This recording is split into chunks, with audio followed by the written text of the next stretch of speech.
What a week for the Atlanta Braves. They signed Mike Yastrzemski. They signed Robert Suarez. But are they doing that because the competitive window starting to close? Some folks think so. We'll talk about that on a special live edition of Braves Today.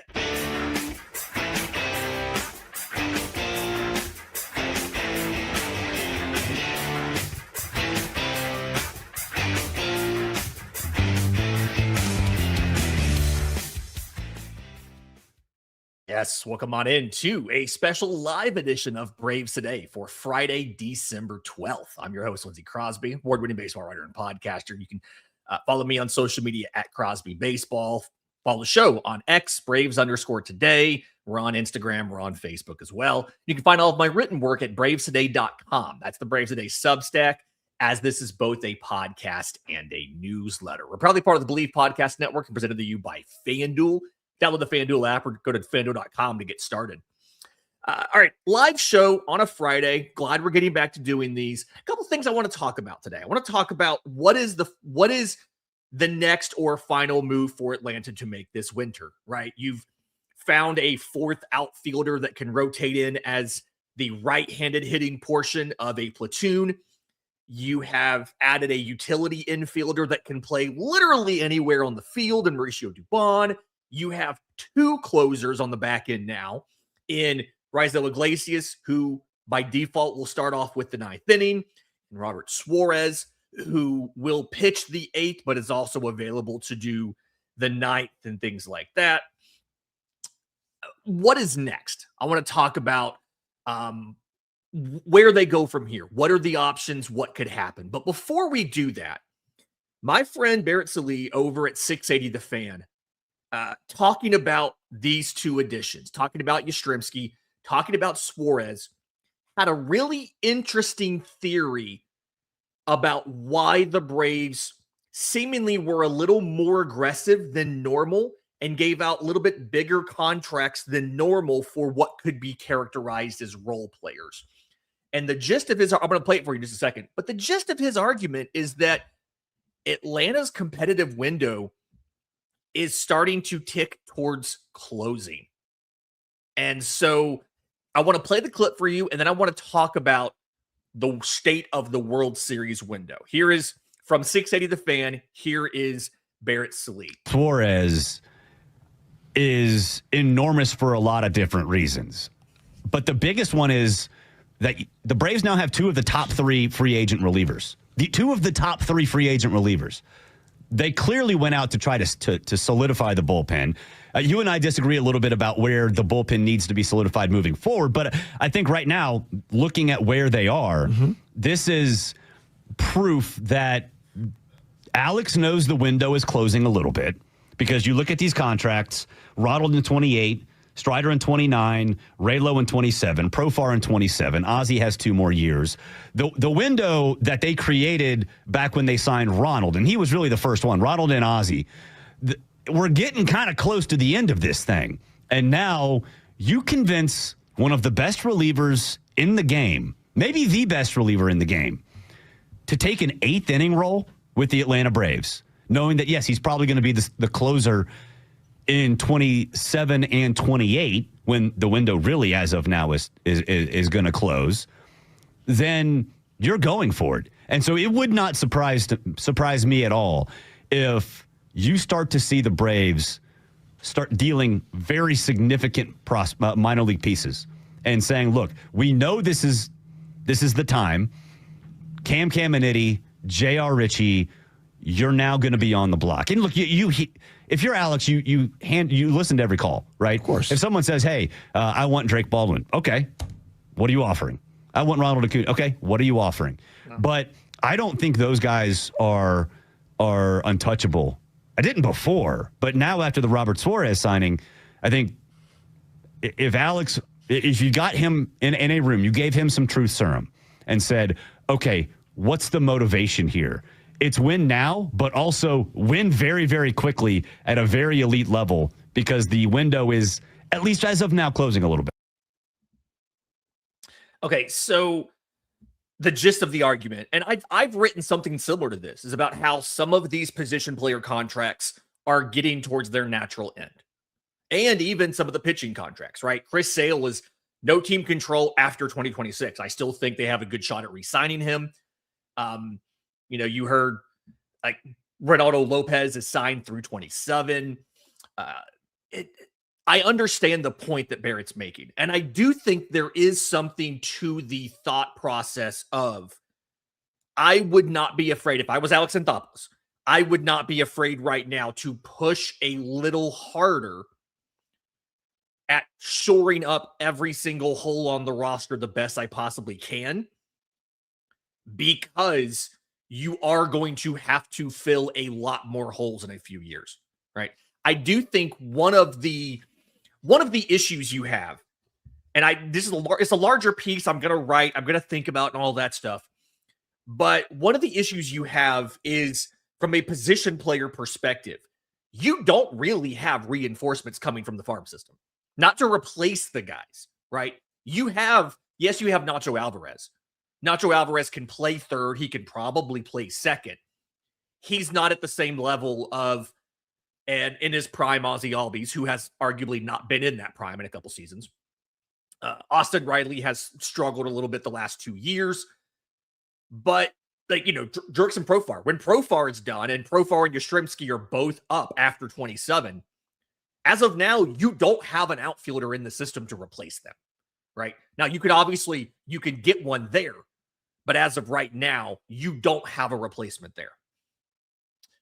And I can see Salih's point of, I can see Barrett's point of be a little more aggressive. Spend a little more money now. If you think about the guys that we've paid to be fourth outfielders in previous seasons versus what we're paying for a fourth outfielder now and the skill sets each guy have, it's very easy to see that Mike Yastrzemski, whether it's not a flashy signing, but in that right-handed pitching situation that he's expected to be used in, he was one of the better options in free agency. Atlanta did not go with a budget option there. The AAV is $11.5 million. And that's not a thing Alex Anthopoulos has done. He got Jurickson Profar to be an everyday guy. His AAV is $14 million, by the way. But Mike Yastrzemski's making more money than usual for what Alex Anthopoulos does. Robert Suarez is making more money than what Atlanta normally pay. Atlanta will pay for relievers. They have always been willing to pay for relievers, but they have not gone, that 13, 14, $16 million on multiple players like they are now. They've kind of reallocated the resources, right? They took Pierce Johnson, they took Tyler Kenley, and they took that money and combined it into Robert Suarez. I'd rather have Suarez, who has closed before. You heard Barrett, one of the better closers on the market this year. I'd kind of argue with him being second best, but one of the better closers on the market. And having two guys back there than having both Pierce Johnson and Tyler Kenley, neither of who has been really good at closing before and are not very experienced at it. I kind of want, I want to hear from you what you think about this. So those of you who are live on YouTube, you can drop it in the chat. I do think the biggest concern that I have is that you don't have position players coming up. Eventually, you took 3 shortstops in the first couple rounds last year. You have guys like John Gill who have looked very promising that are in the low minors. But there is virtually no position player talent to speak of in the upper minors that you can see slotting in and being better than anybody you have at the major league level. And I do think part of the reason we haven't seen Atlanta be able to go to the top of the market and chase free agents, part of it is that $22 million number they don't want to exceed, right? But part of it is you've had to do things like pay Jurickson Profar a 3-year, $42 million deal to come play left field because you couldn't make a left fielder out of your farm system. You had to pay Mike Yastrzemski $11.5 million a year to come play left field because you couldn't make a left fielder in your farm system. It's arguably the easiest outfield position of the three, as far as you don't have to find a guy with an arm. You don't have to find a guy with a great defense. And we've not been able to get one out of the farm system. Since the pandemic season, Atlanta's farm system has made exactly 2 everyday position players, right? It's made Michael Harris, rookie of the year in 22, and it's made Drake Baldwin, rookie of the year in 25. And arguably, even the Harris one's a little bit suspect because he's regressed for 4 seasons now from a WRC plus perspective and a lot of, how we evaluate hitting besides just batting average. And I would argue that those of us who want to see the Braves go after some of the bigger talents on the market, I don't want the Braves to sign anybody for 7 or 8 seasons. Like, I don't want them to sign a free agent who's 30 years old for an 8-year deal. I'm not asking for that. But what I am asking for is the Braves to be able to offer some of those shorter term, higher AAV deals, right? Go over $22 million to get a guy on a shorter term commitment. But I don't think the Braves are going to be able to do that until they can get depth and backups out of their farm system. From the pitching perspective, you've had to bring in guys. Everybody brings in starting pitchers, right? You traded for Chris. Even then, you haven't paid free agent prices for a starting pitcher. You converted Ronaldo Lopez. You converted Grant Holmes. You traded for Chris Sale and extended him. You built Spencer Strider. You built Spencer Schwellenbach. AJ Smith-Shawver looked like he'd be part of it. Hurston Waldrop looks like he can be part of it going forward. You've done a good job at getting rotation options to the majors. But ever since that Acuna, Albies, Riley class graduated the minors, you haven't really been able to reinforce the roster with minor leaguers. And I kind of feel like right now is when you're seeing the effect of not having good position player development or not having enough position player development, because you can't go out and get top line talent because you're having to pay starters you acquire in free agency. You're having to pay backups like a Mike Yastrzemski. You're having to trade for guys like Mauricio Dubon because you haven't built a utility player out of your farm system. And so I see Barrett's point here of you're getting ready to lose a bunch of position players. And not a bunch, but you're getting ready to lose the end of contractual control of quite a few players that are useful. And if you don't have ready-made replacements out of the farm system, you're going to have to spend money there. So go ahead now. While you still have those guys, while you have an Ozzie, while you have an Austin Riley, let's hope they're both healthy. Let's hope they can both get back to their standard career performance. Let's put a bunch of pieces around them. And you now have a 26, 27, maybe 28, 2-3 year window where we can really push the chips in. I wouldn't be shocked if there's a trade. And it's a significant trade. And it's Atlanta trying to get a shortstop or Atlanta trying to get a frontline starter. I'm at the point where I don't think you go and you sign an innings eater like a Chris Bassett, but I could see them going out and making a trade for somebody like Freddie Peralta, right? Going out and getting a frontline starter kind of guy. Because, Barrett's right. You lose a lot of players in the next couple seasons.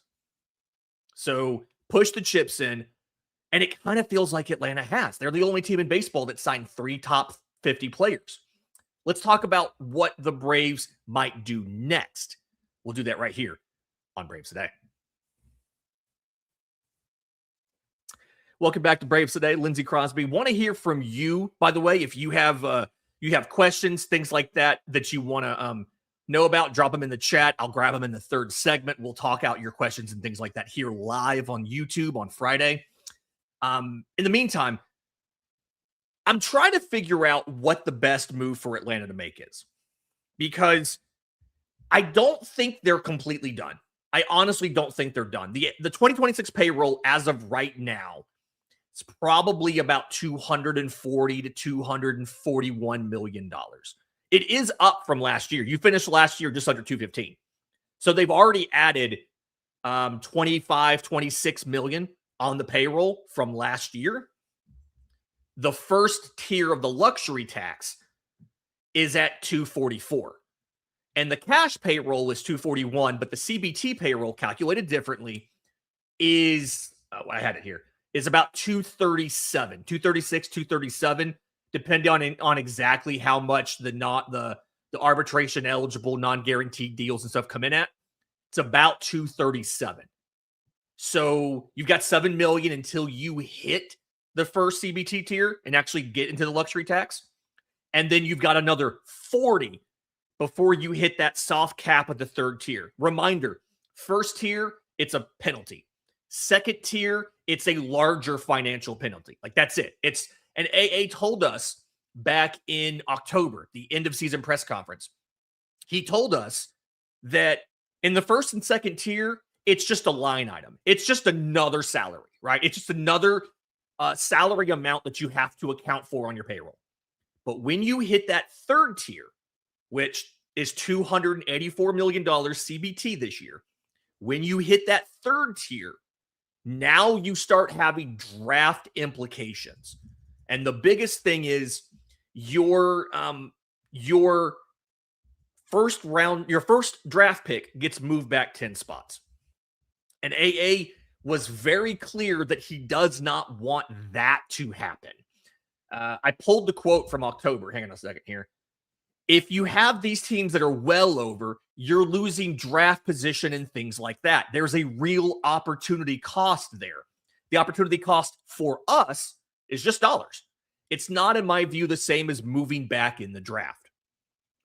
So if you look at this, it's reasonable to say, hey, the Braves have probably $45 million in spending capacity until they hit that third tier. If you factor in the fact that they want to keep about $10 million available for in-season acquisitions, okay, you're looking at about $30 million. They've got about $30 million that they could add this winter. Now, we know from previous winters, they don't have to, right? AA still doesn't want to make bad deals. He still wants the deal to make sense. But what do you do with that $30 million? Andre says, got to get a shortstop.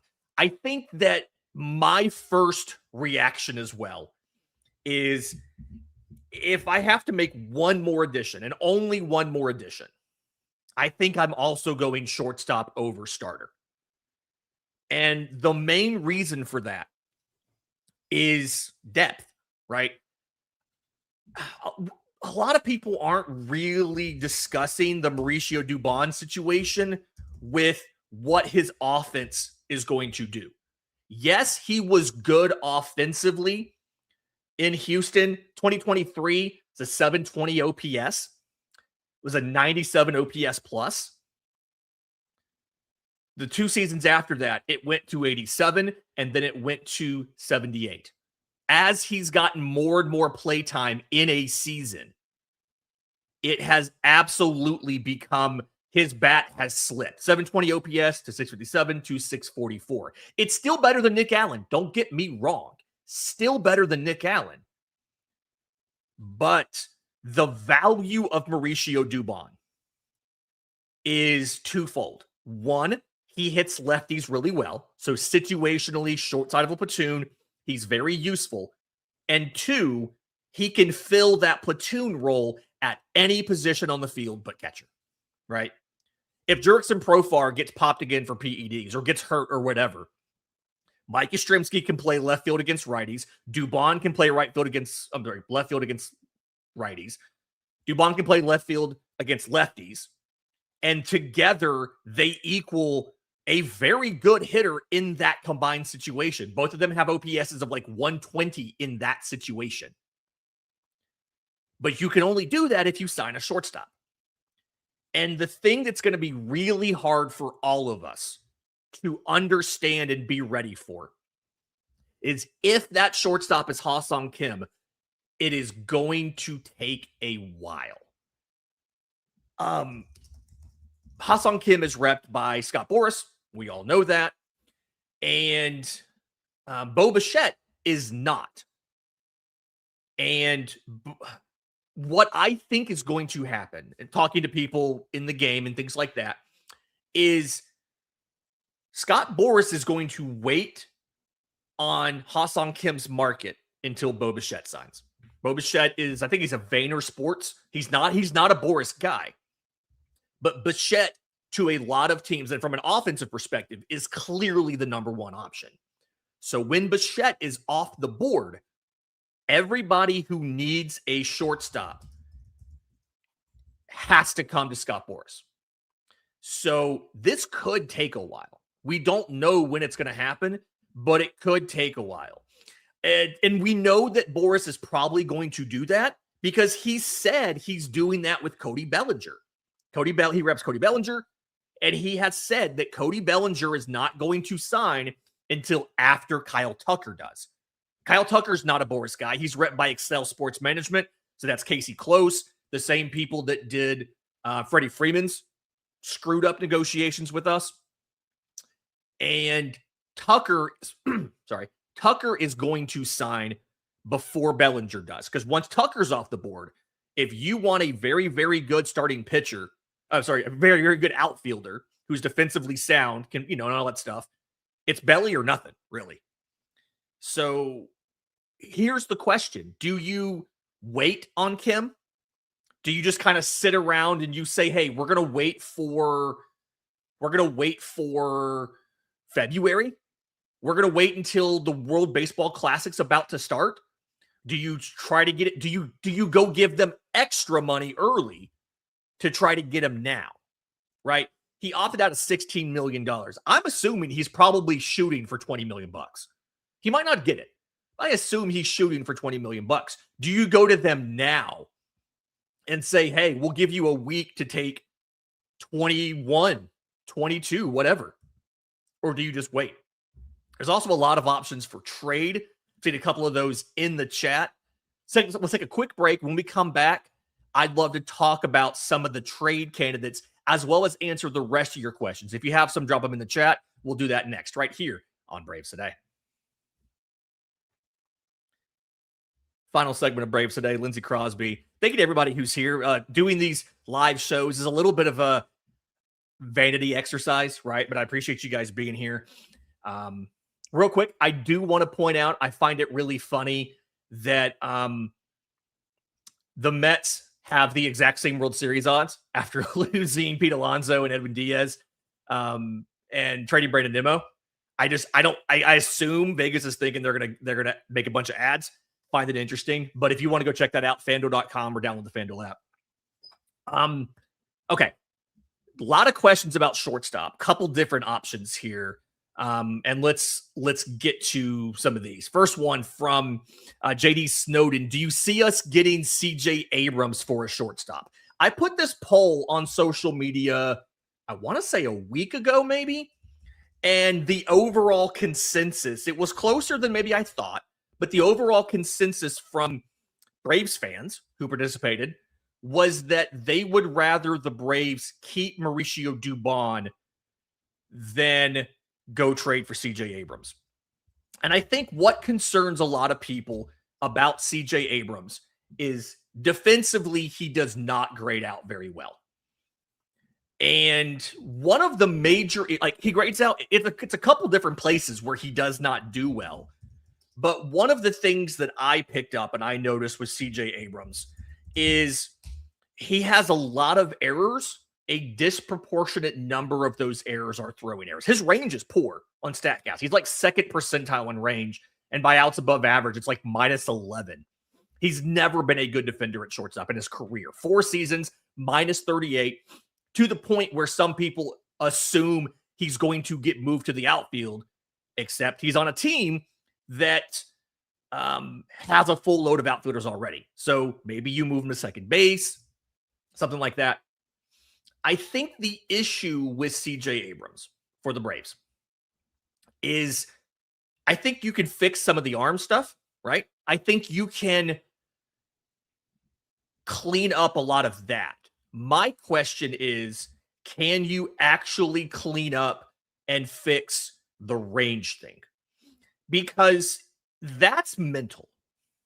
Orlando Arcia had terrible speed. He was slower than Marcelo Zuna, like terrible speed. But Orlando Arcia had very good reads and very good initial first steps, and his range was very good. Abrams is the opposite. He has very good speed, but he has very poor reads and first steps. It's similar to Ronald. That's Ronald's problem as well. Ronald has good speed, but he has very poor first steps to the ball. I don't know if Atlanta can improve Abrams enough to make him into a shortstop that they're comfortable with from a defensive perspective. I do think there is something to be said of how dynamic Abrams could be, and you could very easily run with him for a year or two at short and then move him to second when one of your youngsters is ready, an Alex Lodis, a John Gill, somebody like that. But I don't think he's going to be your first option, one, because the defense is so rocky, and then two, the fact it's in the division. I will say a disproportionate number of his errors are throwing errors, and a lot of those happen against the Braves.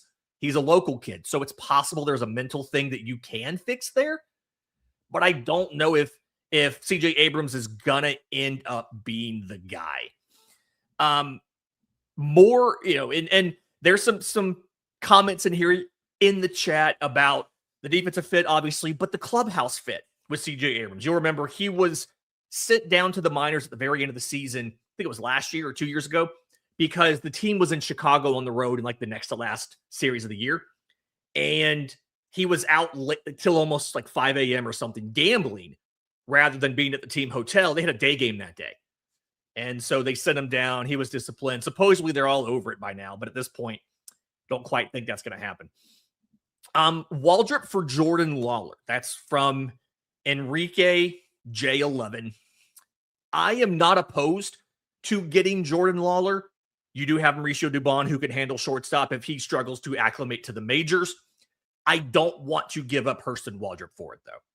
Any trade that we're looking at, my goal in that trade, you heard Barrett mention in the clip in the first segment that most prospects should be available. Waldrop's technically not a prospect. He did graduate eligibility. Oh, hey, Bandit, you're up. But I don't want Hurston Waldrop to move, simply because the problem for Atlanta has not been getting innings outside of last year. Last year doesn't count. Has not been getting innings. It's been having enough postseason caliber starting pitchers available when you get to the postseason. And I think that Hurston Waldrop has the ability to be a postseason caliber starter by the time you make it to October. So I would rather keep him. If you could center a package around something like Bryce Elder, Nacho Alvarez to play third base for them, and maybe some sort of pitching prospect to fill in the value gap, I'm fine with that. What I don't want to do is move Hurston Waldrop, especially for something that's not guaranteed like a Jordan Lawler. He's got the tools. He's never put it together at the major league level. He's also not gotten consistent play. But I don't necessarily want to give up Hurston Waldrop in that scenario. It'll take a lot for me to give up Hurston Waldrop. More on that same vein, though, Carson Williams of the Rays. Solves shortstop long-term. It does. He's got 5 years of team control left. I was lucky enough to call a week of his games in Double-A Montgomery 2 years ago. He's one of the best defensive shortstops I have seen play in person since Andrelton Simmons. He is phenomenal. He very much fits the old school Kevin Seitzer Braves approach, right? He's got a lot of power, but he's got whiff, things like that. And you can see where the ceiling might be higher on a guy like him, but I think the floor is a little bit lower because of the swing and miss and all of that kind of stuff. And so there is obviously some sort of value in getting him and getting him to the majors. He has the defense that's good enough to stay him in the majors, even if he pulls a Dansby and can't hit early in his career. The issue is there's also no reason for Tampa Bay to give up on him just yet. And so I don't know what that deal would look like, how expensive would you have to, like, would it be to acquire him? If he's available, absolutely not opposed. I just don't know how expensive it would be because once you take him, they're left with like Taylor Walls at shortstop, which is not fun for anybody at all. Speaking of Corey Seager, Rangers need a catcher, want a lower payroll. I think a lot of us are overrating the value right now of Sean Murphy in a trade. There are teams that would take him. I really don't think that Sean Murphy would get the return that we're expecting. This would be a very expensive deal. I would take Corey Seager in a heartbeat. Absolutely. Despite the 30 whatever million bucks that he's owed, because I think that could be the missing piece. You also have Mauricio Dubon. You can hopefully keep him healthy by rotating Seager out, giving him DH days, giving him days off, and all of that stuff. It's a gamble. But if you trade away Sean Murphy in that deal, I don't think he does enough to take up value in that deal where you're not also giving multiple top line prospects. Like, do you want to lose J.R. Ritchie and Caminiti and them maybe still ask for more? Because you're probably going to do that even with Sean Murphy in the deal. And then you're one catcher injury away from starting Chadwick Tromp every day. Maybe there's something there, bringing back Kyle Higashioka. I don't know. I would love Seager. I think that'd be the perfect addition, provided he stays healthy. The cost is my question. Again, not opposed to it. That's the cost there. Ezequiel Tovar. I don't know if Ezequiel Tovar, this is a question from Andre, is going to be available. That's something where the new GM, President of Baseball Operations, whatever, in Colorado has talked about their outfield. They have an extra guy. They want to trade an outfielder. And their infield, they need to fill 3 of the 4 spots. And he specifically said, we're good at shortstop, but we need to fill third base, second base, and first base. So I don't know if they would be motivated to move Tovar.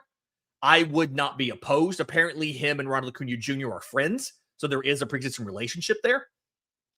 But I don't necessarily think they are willing to make that deal because they feel like that's one of the few spots they actually have kind of locked in, right? So I don't think Ezequiel Tovar is probably in the cards to get moved. I would take him if he was available. I just don't think it's going to happen. Jay Snowden again. What do you think about Ronald Acuna Jr.'s little brother, Luis Angel Acuna? I've advocated for this for a while. I don't know if he's starting caliber, if he would be platooning with Dubon or whoever it is. He's also a utility type profile. He's played second. He's played third. I think in the minors, he played some outfield too. He could be your next Mauricio Dubon. I would not be opposed to getting him, whether he gets waived and you claim him off waivers, making a deal, whatever. I think you could go get him and then you could still sign Ha-Seong Kim.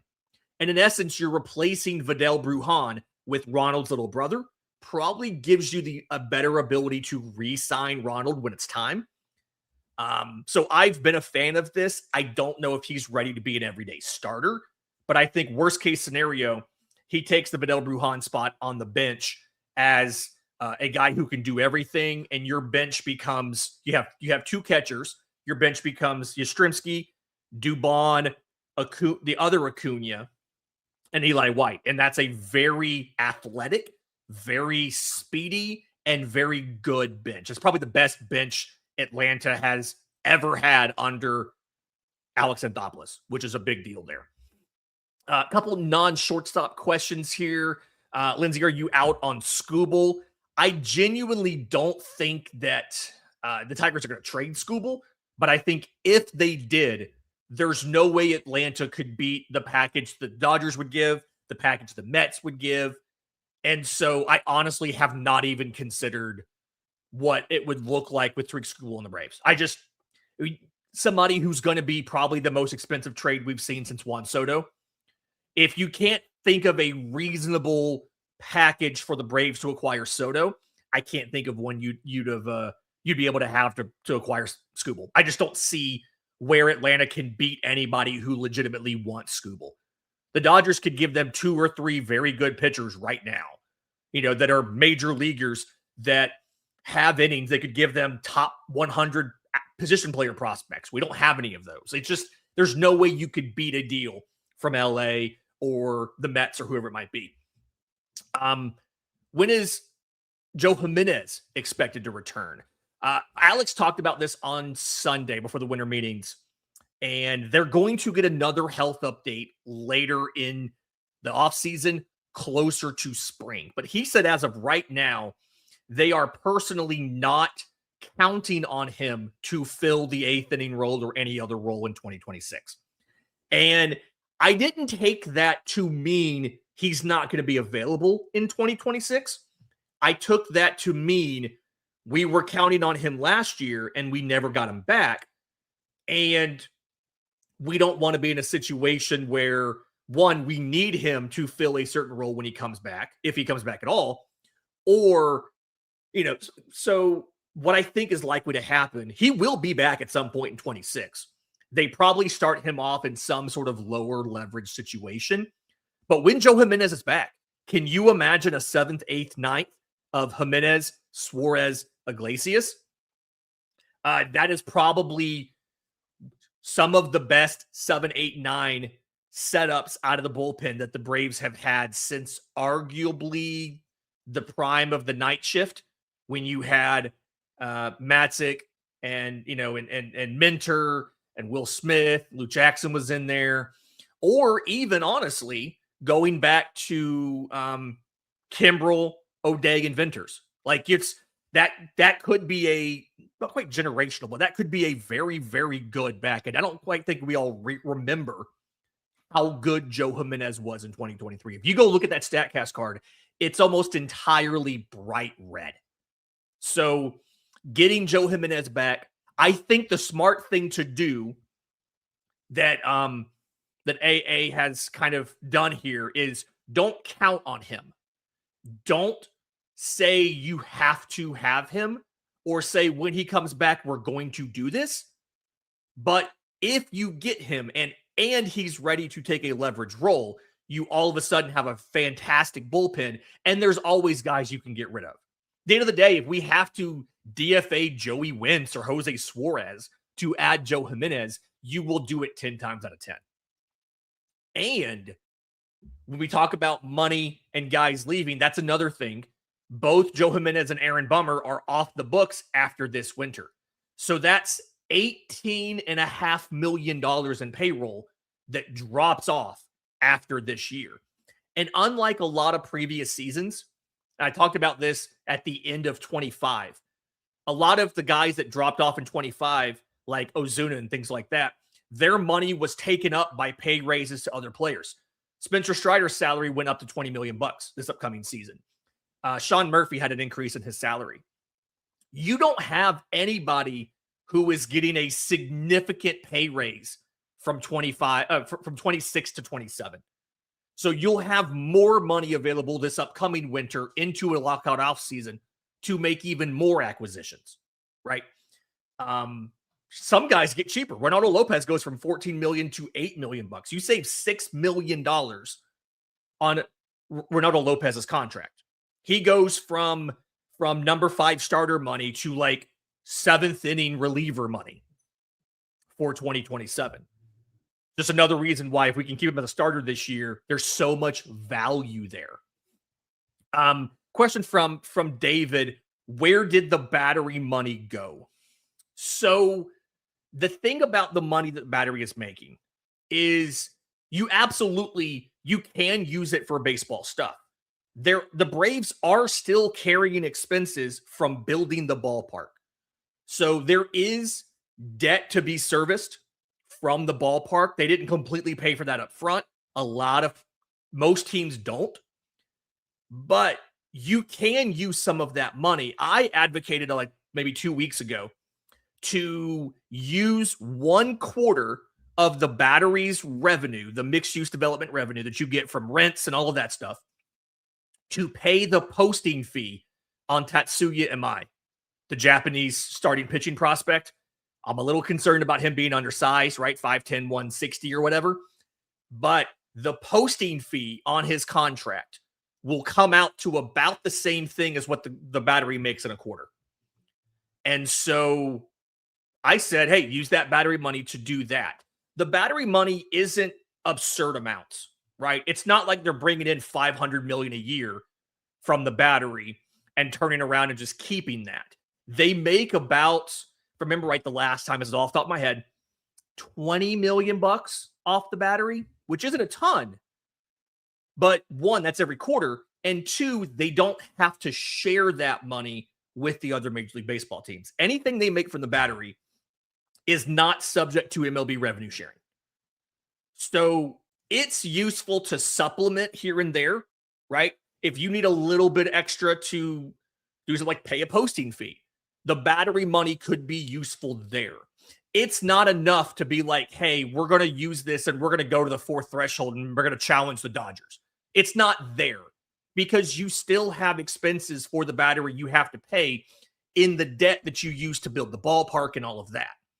There is a little bit extra, though. That money is increasing every quarter. And so that's kind of what I've advocated for is service the debt, do what you have to do there, pay the salaries of the people who manage that stuff. And then the rest of that, use it for little things on the baseball side that don't count against payroll, like a posting fee for Tetsuya Mi to sign him to a long-term deal. So there's money there. I don't think they've been a very incredibly aggressive at taking that money and using it on the baseball side. But what they are doing is they're servicing the debt with what the battery makes so that all of the baseball team money can go back into the baseball team. So at the end of the day, it's all their money. It doesn't matter where they get it from, but they're trying to get the battery to the point where the battery is paying for the ballpark so that all of the team money can go back into the team. And that's not just payroll, that's salaries, that's development, that's hopefully building a pitching lab, all that other stuff.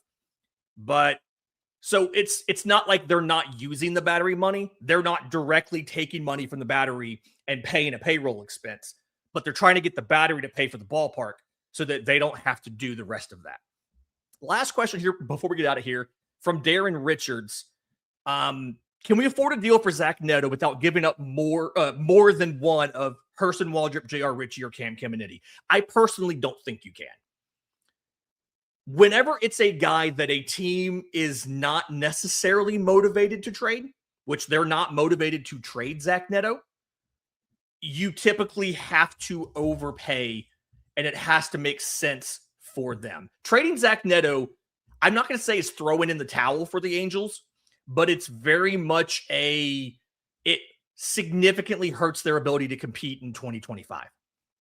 And so they're going to want long-term assets, and they're going to, I almost guarantee you, they're going to require both J.R. Ritchie and Cam Caminiti.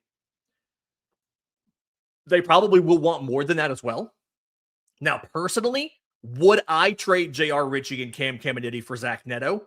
Probably. I'm a little more willing to trade pitching prospects than a lot of other people are, or trade prospects in general, because it's proven MLB production instead of potential MLB production from the prospects. So I would move J.R. Ritchie and Cam Caminiti plus the third piece, whatever it is they would want outside of Hurston Waldrop, to get Zach Neto. I would do it. I would do it 7 days a week and Sunday after church. I'll drive both those guys to the airport myself. I'll even pay for their plane tickets. But I don't see that happening because the Angels have no motivation to do it. And so you need to significantly overpay. Neto's been in the league now for 3 seasons. He's got 3 more. I think it's 3 more years of team control. I don't think he stayed under 2. So, oh no, he is, he's Super 2 eligible. So he has 4 years of team control, 26 through 29, free agent in 2030. That is going to be an incredibly expensive trade when you consider the fact that last year he had a 117 OPS plus with 26 homers and 26 stolen bases. It can be argued Zach Neto is at least a top 10 shortstop in baseball right now. That acquisition is going to be very expensive, especially because you have to convince him to do it. So you have to way overpay. I'd rather sign Ha-Seong Kim. I'd rather sign Bo Bichette.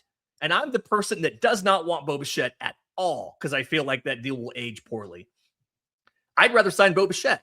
than to give what is required for the Angels to trade Zach Neto, unless they just want to give him away. If they want to give him away, absolutely you make the deal. But at a realistic price for Zach Neto, you're not going to want to pay that because it will absolutely decimate your system. And like we mentioned earlier, you got a bunch of contracts coming off the books and guys you have to replace in the coming seasons. Chris Sale, Ronaldo Lopez are going to be, after the next 2 seasons, they're both going to be out of team control. And you got to put 2 more starters in your rotation to replace them at least. So we'll see what the Braves do. I do expect them to find a shortstop. Again, I think it's going to be Ha-Seong Kim. That's who I would rather sign.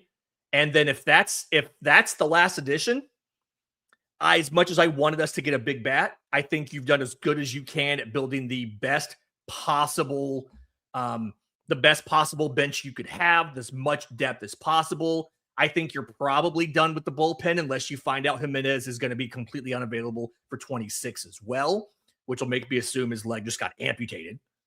And honestly, you sign Ha-Seong Kim, I think you're done. You're mostly done. You'll grab depth, you'll grab things like that. But other than that, you're mostly done. Let's go to opening day. Let's see how deep the Braves can go. This has been Braves Today for Friday, December 12th. Thank you to everybody who's been here. I love doing these live shows. They're tons of fun. Do me a favor. If you're listening on audio, 5-star review would be fantastic. Apple, Spotify, wherever you get your podcasts. If you're watching on YouTube, subscribe to the channel, hit the notification bell so you know when we go live. We drop shorts, bonus episodes for signings, all of that good stuff. Also, don't forget all of the written work over at bravestoday.com, transcripts of press conferences, breakdown, pitching nerd breakdowns, all that kind of stuff. Until next time, this has been Braves Today.